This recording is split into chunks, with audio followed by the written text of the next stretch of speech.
Okay, then.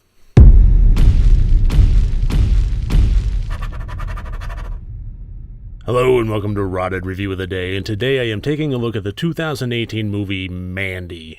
I have been hesitant to kick this one on for review.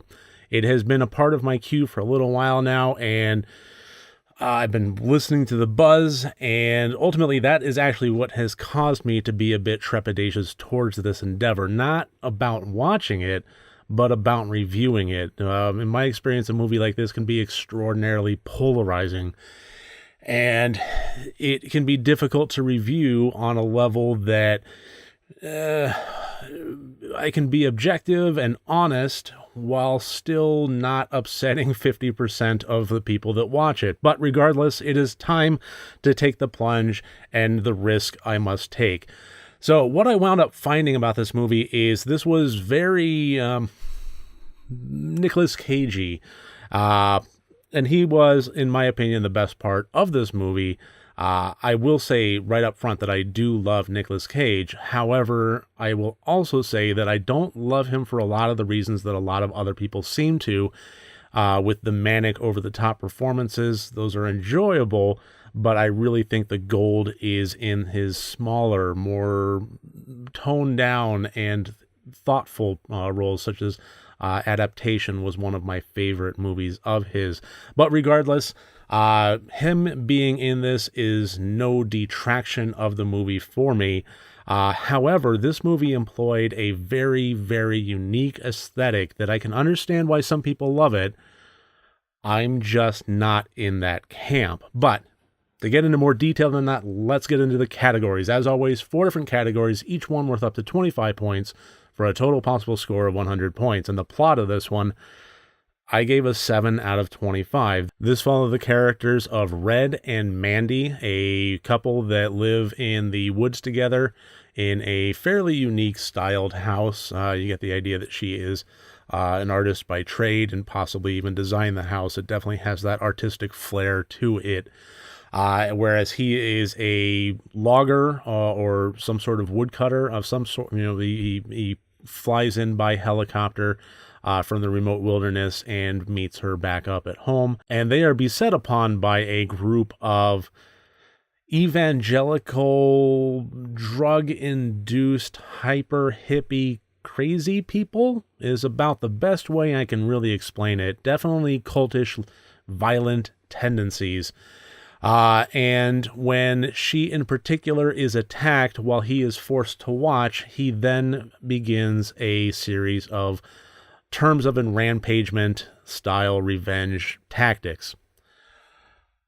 And that's, and then the movie takes off from there. I'm not going to spoil anything else about who winds up on top and, who winds up getting killed and so on and so forth. I will leave that up to you if you feel like it's worth watching. But really, this movie, the reason why the score is so low on the plot is this movie really was, for me, style over substance. And I know that that is a lot of the criticism that this movie is getting. And I got to ride those coattails. I have to agree. This was definitely more style over substance. This movie was all about the absolute blazing, screen-burning magentas, crazy monologuing, and then letting Nick Cage off of his leash.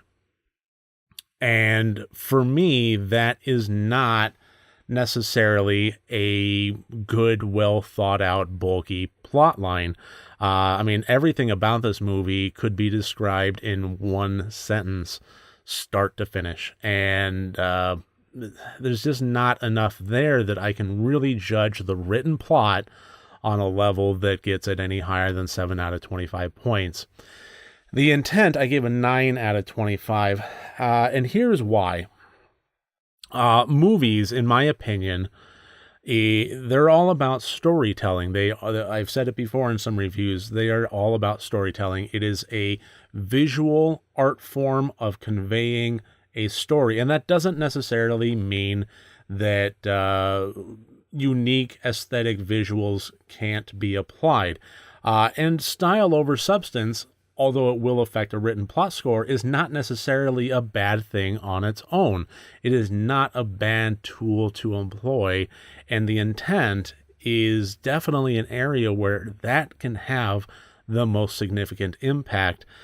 Style over substance, or having a very, very strong style, very unique style, very overbearing style, it can put the audience in an emotional state that allows them to absorb the storyline in a very unique fashion. It is a one tool that the visual storytelling medium that is cinema can employ. Nothing wrong with that. It can use abstract visuals and leave things up to audience interpretation. Nothing wrong with that. Having a lot of introspection after watching a movie and hashing over details and letting it really stick with you for days or weeks or years to come is one of the joys of being a filmmaker.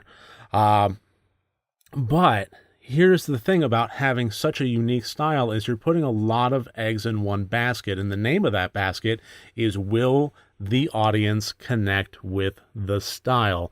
And there are plenty of movies out there that I can think of where I did, and they made a huge impact on me.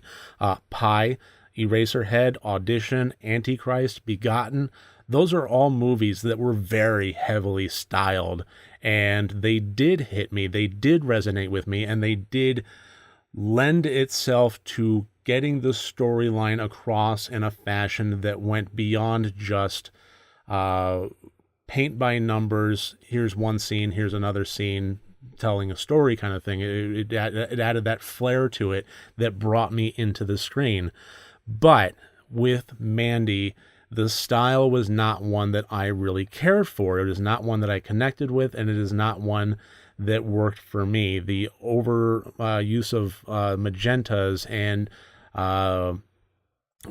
just the style was not one that resonated with me. That's pretty much what it comes down to. And this movie had so much of it that it was bound to not really work for me on an intent level. And if it did connect with you, if you did enjoy the style, then I can imagine it had a pretty profound impact on you. And there's nothing wrong with that. There's nothing wrong with the discrepancy between your opinion and mine. We're just different people. But regardless, my opinion, my score, I gave it a 9 out of 25. The acting, I gave a 15 out of 25. I thought they were all fairly serviceable, decent performances. And yes, I do enjoy an over-the-top Nicolas Cage, but over the top does not a good acting performance make, not in my opinion. So although I did enjoy it, and it didn't detract from any points, I'm not going to give it a whole ton of them and say that it was Oscar worthy. That's just, I don't think that's fair.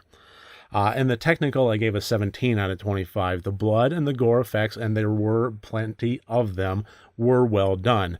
And I also really do appreciate the technical skill required of bringing the visuals to the screen. That style required some technical prowess especially in editing and in post-production, but in the camera work and basically throughout the entirety of the production.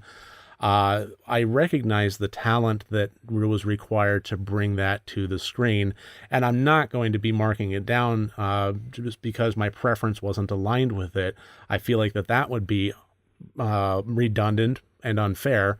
I already covered that in the intent, and regardless of how much it connected with me, I do recognize the talent behind it, and it did get plenty of points for that in the technical category where I do feel it belongs. So that gives us a total score of 48 out of 100 points. This is not a movie that I would watch again.